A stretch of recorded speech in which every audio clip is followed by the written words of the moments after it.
azafady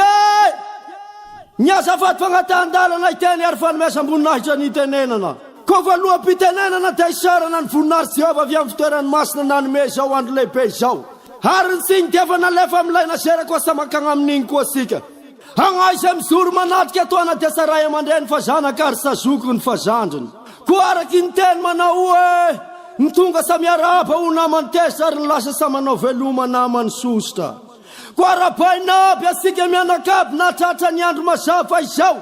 ny ray aman-dreny loloavagna tapony loha ny zoko maleo malasana ny zandro mahafakolanetana ko agnay sa ho lava resaka fa ny masoandro elagnilangy samoany dia lasa ny eo aloha fa gnay tonga teiteran'Andriamanitra ndrenanahary de Jehova ko ataonay tonodonaka afy nagnala kely ko tonga dia agny amin'ny vongana ko araky zao tandrovona hoe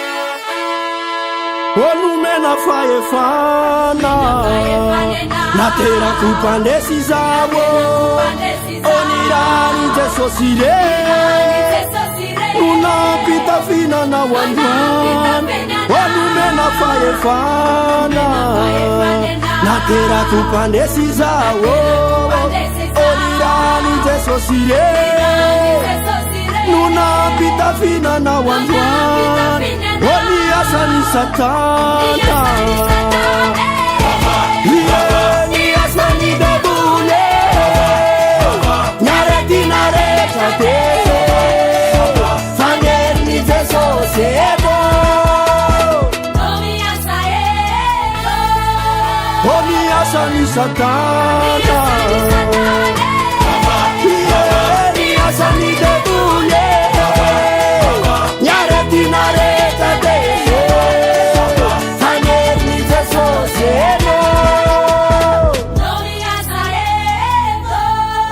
onumena faefana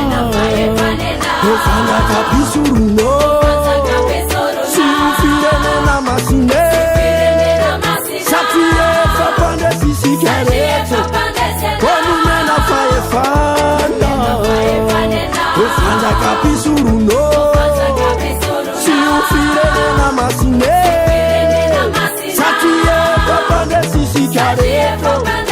oniasani satana niasani debule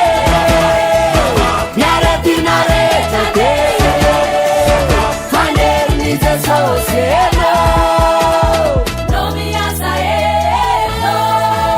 oniasani satana niasani debule nyareti nareta te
Gas.